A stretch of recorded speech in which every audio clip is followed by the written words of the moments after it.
Presenting the classics of Sam P. Chaladurai. Sam P. Chaladurai அவர்களின் போதனை களஞ்சியத்திலிருந்து.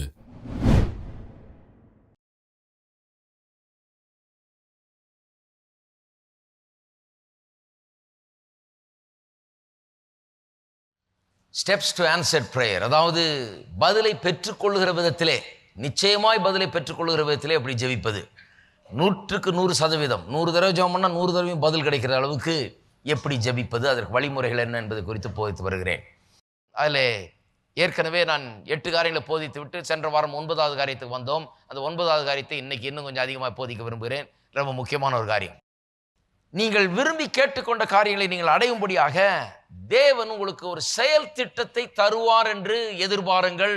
நிச்சயமாக நீங்கள் எதை விரும்பி கேட்டீர்களோ அதை நீங்கள் பெற்றுக்கொள்ளும்படியாக தேவன் ஒரு பிளான் ஆஃப் ஆக்ஷன், ஒரு செயல் திட்டத்தை உங்களுக்கு நிச்சயமாக கொடுப்பார். பாருங்க, எதை நீங்கள் அடைய விரும்பினாலும் வாழ்க்கையில அதை கடவுள் மேல வானத்திலிருந்து பொத்துன்னு போட்டுறது இல்லை. அது எல்லாம் இங்கே தான் இருக்குது. நீங்க எதெல்லாம் அடைய விரும்புகிறீர்களோ அதெல்லாம் இங்கே தான், உலகத்தில் தான் இருக்குது. அதை எப்படி அடைய வேண்டும் என்பதற்கான ஆலோசனைகளை, ஞானத்தை, விவேகத்தை, அதற்குரிய அறிவை, அதற்குரிய என்ன செய்ய வேண்டும் என்கிற செயல்பாட்டு திட்டத்தை கர்த்தர் நமக்கு கொடுக்கிறவராய் இருக்கிறார். ஆகவேதான் வாசித்தேன் அல்லவா, நீதிமொழிகள் 3ஆம் அதிகாரத்திலிருந்து, நீதிமொழிகள் 3ஆம் அதிகாரம் 5-6. உன் சுயபுத்தியின் மேல் சாயாமல் உன் முழு இருதயத்தோடும் கர்த்தரில் நம்பிக்கையாயிருந்து உன் வழிகள் எல்லாம் அவரை நினைத்துக்கொள், அப்பொழுது அவர் உன் பாதைகளை செவைப்படுத்துவார். ஆங்கிலத்தில் லிட்டரலாக என்ன வருது, அவர் உன்னுடைய பாதைகளை டைரக்ட் பண்ணுவார், உன்னுடைய வழிகளை டைரக்ட். அப்படின்னா என்ன அர்த்தம், எப்படி போக வேண்டும், என்ன செய்ய வேண்டும் என்கிறதை டைரக்ஷன் பொறுப்பில் அவர் இருப்பார். செய்ய வேண்டியது நாம், டைரக்டர் அவர் என்பதையெல்லாம் பார்த்தோம். சரி, இந்த பிளான் ஆஃப் ஆக்ஷன், செயல் திட்டம் தேவன் தருவார்னு சொன்னேன். அது எப்படி தருகிறார் என்பதை குறித்தும் பார்த்தோம். 3 வழிகளை சொன்னேன். அந்த 3வது வழியை இன்னைக்கு ரொம்ப திட்டவட்டமாக பேச போகிறேன். ஏனென்றால் அதுதான் பொதுவாக தேவன் நடத்துகிற வழி. ஜெபம் பண்ணிட்டீங்க, ஏதோ ஒன்று விரும்பி கேட்டுக்கொண்டிருக்கீங்க, ஜெபம் பண்ணியிருக்கீங்க, ஏதோ ஒரு காரியம் உங்களுடைய வாழ்க்கையில் நடக்க வேண்டும். அது எப்படி நடக்க போகிறது, ஜெபம் பண்ணிட்டு அப்படியே வெயிட் பண்ணிட்டு இருக்கிறது இல்லை. ஜெபம் பண்ண உடனே கர்த்தர் உங்களுடைய உள்ளத்தில் கிரியை செய்ய ஆரம்பிக்கிறார். வாசிப்போம், பிலிப்பியர் 2ஆம் அதிகாரம்.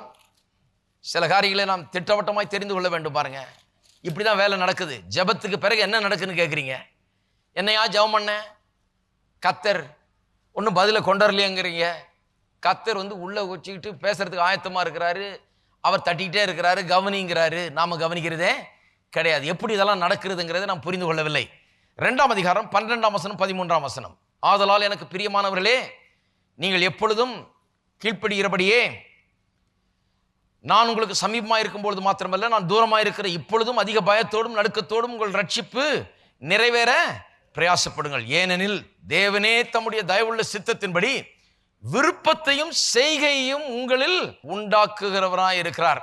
எல்லாரும் சொல்லுங்க, அவருடைய சித்தத்தின்படி விருப்பத்தையும் செய்கையும் உண்டாக்குகிறவர், உங்களில் உண்டாக்குகிறவர்.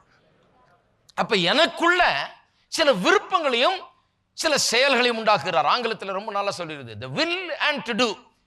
வில்லையும் கொடுக்கிறாரு. வில்லுன்னு சொன்னா விருப்பம், அதை குறித்த ஒரு நாட்டம், அதையும் அவர் தான் உண்டாக்குறாரு. அதனால தான் ஜெபம் பண்ணேன். அந்த வில்லை எனக்கு வெளிப்படுத்தினவர் அவர் தான்.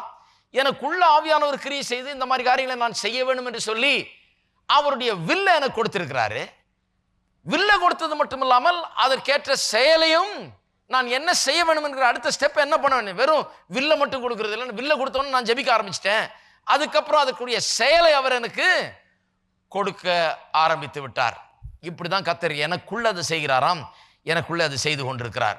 இப்படிதான் கர்த்தர் நடத்துகிறார். அன்றாட கர்த்தர் நடத்துகிறது தான் வழி. பாருங்க, அதனால ஏதோ ஒரு தீர்க்கதரிசனம் சொல்வார், அவங்க சொப்பனம் கண்டு சொல்லுவாங்க, இவங்க தரிசனம் கண்டு சொல்லுவாங்க, அவங்க கர்த்தரிடத்திலிருந்து வெளிப்பாட்டை பெற்று சொல்வார்கள் என்று காத்திருப்பது தவறு. கர்த்தர் உங்களுக்குள்ளே இருந்து உங்களுக்குள்ளாக பேசிக் கொண்டிருக்கிறார். உங்களுக்குள்ளே விருப்பத்தையும் செய்கையும் உங்களில் உண்டாக்குகிறவர் அவர். கிறிஸ்தவ மார்க்கத்தின் மேன்மையை இதுதான். பாருங்க, உங்களுக்குள் கிறிஸ்து இருக்கிறார். இதுதான் இந்த கிறிஸ்தவ வாழ்க்கையின் உன்னதமான ஒரு நிலை. உங்களுக்குள்ள அவர் இருக்கிறார். அப்புறம் ஏன் நீங்க வெளியே பாக்குறீங்க, அப்புறம் ஏன் இங்கேயும் அங்கேயும் தேடுறீங்க? உங்களுக்குள்ளே அவர் இருக்கிறார். உங்கள் பிரச்சனைகளுக்கெல்லாம் பதில் அப்பொழுது எங்க இருக்கிறது? உங்களுக்கு உள்ளே இருக்கிறது. உங்கள் சிக்கல்களுக்கெல்லாம் தீர்வு எங்க இருக்குது? உங்களுக்கு உள்ள இருக்கிறது. ஏன்னா அவர் இங்கே இருக்கிறாரு. யாரை தேடுறீங்க? கடவுளை தானே தேடுறீங்க. கடவுள் தானே உங்களுக்கு பதில் கொண்டு வரணும். கடவுள் தானே உங்களுக்கு ஞானத்தை தரணும். கடவுள் தானே உங்களுடைய ஜபத்துக்கெல்லாம் மறு உத்தரவு அளிக்கிறவர்.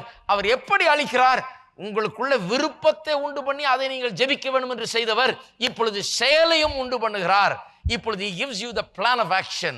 ஒரு செயல் திட்டத்தை உங்களுக்கு தந்து உங்களை செயல்பட வைக்கிறார். நீ யோசித்து பாருங்க. நான் என்னுடைய வாழ்க்கையை யோசித்து பார்க்கிறேன். எங்க ஆரம்பிச்சேன், என்ன பண்ணேன். எப்போ எது நடந்தாலும் நான் விரும்புகிறேன், நான் ஜெபிக்கிறேன். அதன் பிறகு அதை பற்றி ஒன்று செய்யும்படியாக கர்த்தர் என்னை உள்ளிருந்து கொண்டு தூண்டுகிறார். ஒரு காரியத்தை செய்யும்படியாக, ஒரு இடத்துக்கு போகும்படியாக, இந்த இடத்துல பேசும்படியாக, இதை செய்யும்படியாக, சில முயற்சிகளை எடுக்கும்படியாக, அதற்காக சில முயற்சிகளை நான் இறங்கும்படியாக என்னை உள்ளே இருந்து கொண்டு வழி நடத்தி கொண்டிருக்கிறார்.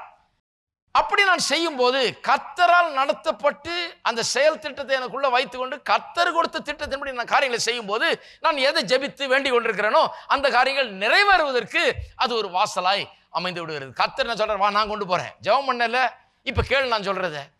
ஜெபம் பண்ணி கேட்டல, இப்படி இப்படி இருக்க வேணும், இதெல்லாம் நிறைவேற வேணும் என்று கேட்டாய், நான் உன்னை விரும்புகிற அந்த திசையில ஒன்று கொண்டு போறேன், விரும்புகிற லக்கை நோக்கி ஒன்று கொண்டு போறேன், அதை அடையும்படியா பண்ணுகிறேன். பண்ண வேணும் என்றால் என்னுடைய செயல் திட்டத்தை நீ பின்பற்று. இன்றைக்கு இதை செய், நாளைக்கு அதை செய், அடுத்த நாள் அதை செய் என்று சொல்லி காண்பித்துக் கொண்டே இருக்கிறார். இருக்கீங்களா? அப்ப கிறிஸ்தவர்கள் எல்லாருமே தேவனுடைய சத்தத்தை தங்களுடைய ஆவியிலே கேட்க தெரிந்தவர்களாக இருக்க வேண்டும். அதுதான் கிறிஸ்தவ வாழ்க்கையின் வெற்றியின் ரகசியம். வெறும் தீர்க்கதரிசிகிட்ட போக தெரிந்தவர்களாக இருக்கக்கூடாது. அது சில நேரத்தில் தோல்விக்கான வழியாயிடுது. தீர்க்கதரிசிகளை நாடுகிறவர்களா இருக்கக்கூடாது. அவர்களை நம்பி இருக்கிறவர்களா இருக்கக்கூடாது. யாராவது அவங்க சொல்லுவாங்களா, இவங்க சொல்லுவாங்களா, அவங்க கேட்டு சொல்லுவாங்களா, இவங்க கேட்டு சொல்லுவாங்களான்னு இருக்கிறது வெற்றி வாழ்க்கைக்கு வழிவகுக்காது. நான் சொல்லுகிறேன், கிறிஸ்தவர்கள் வெற்றி வாழ்க்கை வாழ வேண்டும் என்றால் கிறிஸ்து எனக்குள்ளே இருக்கிறார், அவர் எனக்கு ஞானமாயிருக்கிறார். ஆகவே எனக்கு யாரும் வந்து சொல்ல வேண்டியதில்லை, எனக்கு உள்ள அவரே இருக்கிறாரே. தீர்க்கதரிசி கிட்ட யார் சொல்றா? அவர் தானே சொல்றாரு. அப்ப தீர்க்கதரிசிக்கு சொல்றவர் எனக்குள்ளே இருக்கிறாரு. அப்ப நான் இவரை மதிக்க வேண்டும். தீர்க்கதரிசியை மதிக்கிறது காட்டிலும் யாரை மதிக்க வேண்டும்?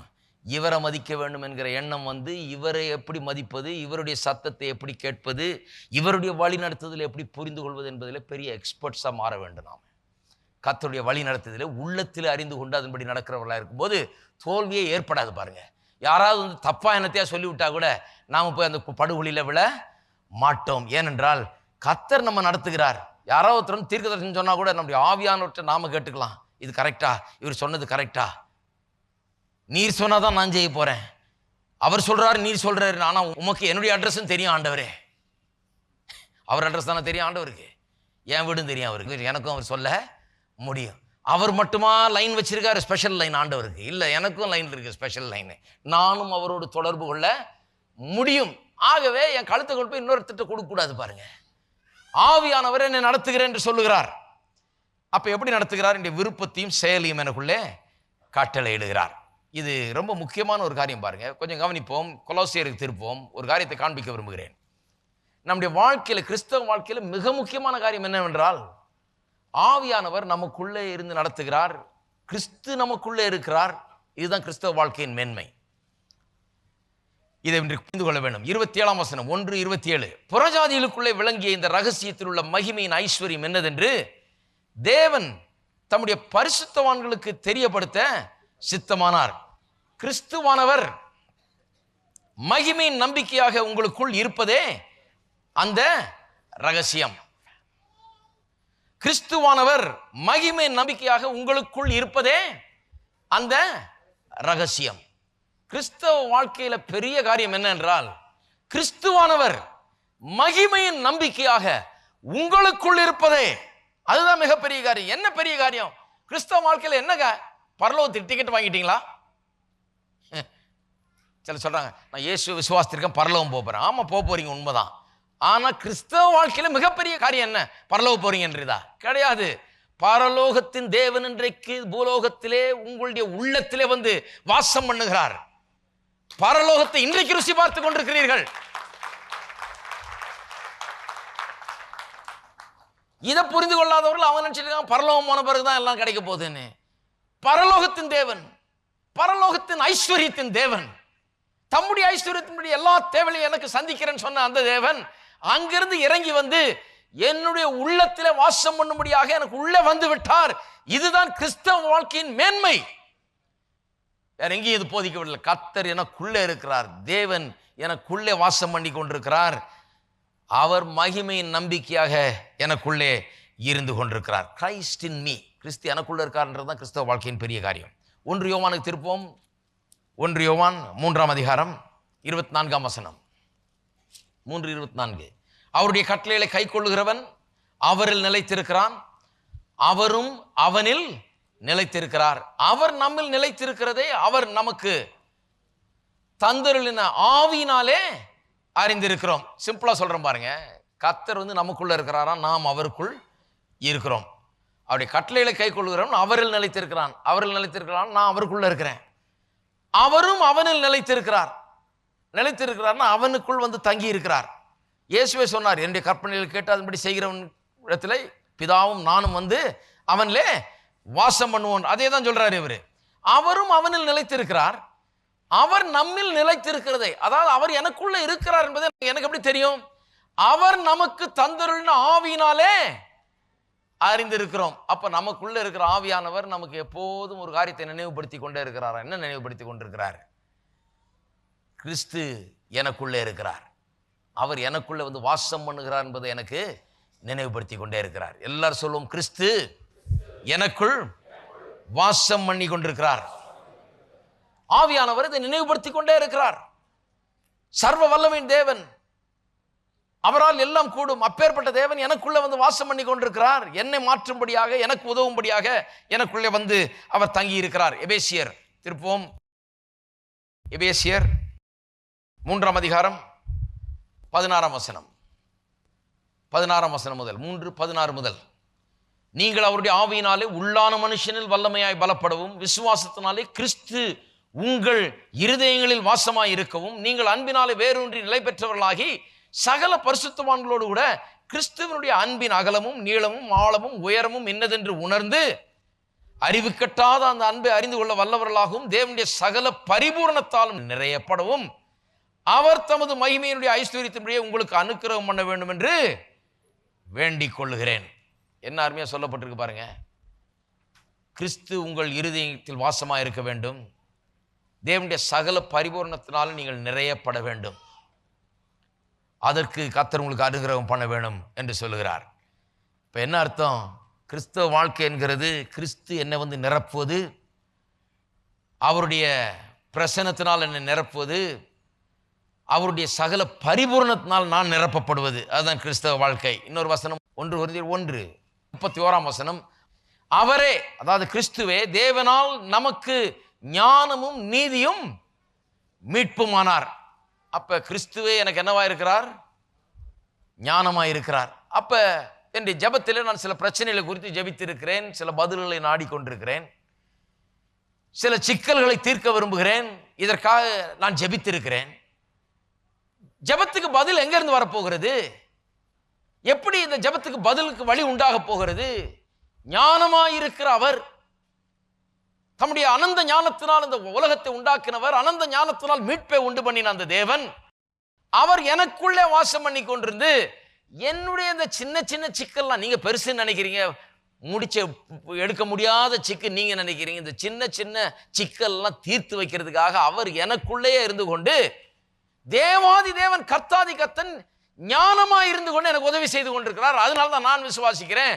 எனக்கு ஜெபம் பண்ண நான் உடனே தேவன் எனக்கு ஞானமாய் இருக்கிறார் என்பதை கிளைம் பண்ண ஆரம்பிச்சிடுறேன். சிக்கல் நிமித்தமா நான் ஜெபம் பண்றேன், கர்த்தர் எனக்கு உதவ வேண்டும் என்று கேட்கிறேன். உதவ வேண்டும் என்று கேட்ட பிறகு அடுத்த படி என்ன? கர்த்தாவே நீர் எனக்கு ஞானமாய் இருக்கிறீர், அதுக்காக உமக்கு ஸ்தோத்திரம். என்னுடைய பிரச்சனைகள்லாம் தீர்க்கக்கூடிய ஞானம் எனக்குள்ள இருக்கிறது, ஞானம் எனக்குள் வாசமாய் இருக்கிறது. ஞானத்துக்கு எனக்கு பஞ்சம் இல்லை, அறிவுக்கு எனக்கு பஞ்சம் இல்லை, விவேகத்துக்கு எனக்கு பஞ்சம் இல்லை. எல்லா சிக்கலையும் என்னால் தீர்க்க முடியும். என்னுடைய வியாபார சிக்கலை தீர்க்க முடியும், குடும்ப சிக்கலை தீர்க்க முடியும், வீட்டு பிரச்சனை தீர்க்க முடியும். எல்லா பிரச்சனையும் தீர்க்கக்கூடிய வல்லமை ஆற்றல் எனக்குள்ளே இருக்கிறது. அதுக்காக உமக்கு ஸ்தோத்திரம்.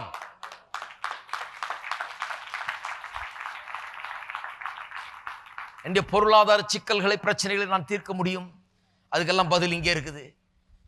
என்னுடைய கடன் பிரச்சனை தீர்க்கிறது எப்படி என்கிறதுக்கான பதில்களை உடையவர் இங்கே இருக்கிறார். அவர் கூடயே இருக்கிறாருங்க. நீங்க சொல்றீங்க ஐயோ முழுகிட்டு இருக்கிறேங்க, முழுக மாட்டீங்க. ஏன்னா அவர் இங்கே இருக்கிறார். போட் அவரோட சேர்ந்து முழுகாது. ஹலோ, சீஷர்லாம் போய் எழுப்புனாங்க, நாங்கள் முழுவ சாவது உமக்கு நல்லா இருக்குதா, இப்படி படுத்துவங்களாமா, எங்களை பற்றி கொஞ்சம் கூட கவலைப்படாதவராக இருக்கிறாரு. கர்த்தர் சொல்றார், உனக்கு அறிவு இருந்தால் யோசித்து பாரு, நானும் இருக்கிறேன் போட்டில், என்னோட சேர்ந்து நீ முழுக மாட்ட.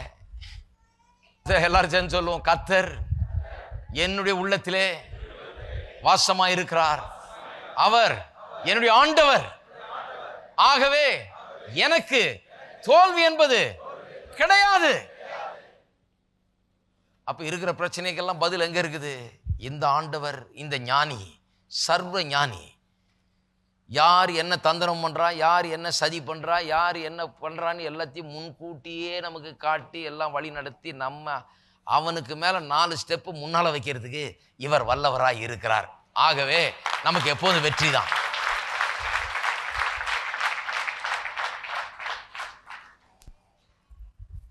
இதெல்லாம் யோசித்து பார்க்க வேண்டும்.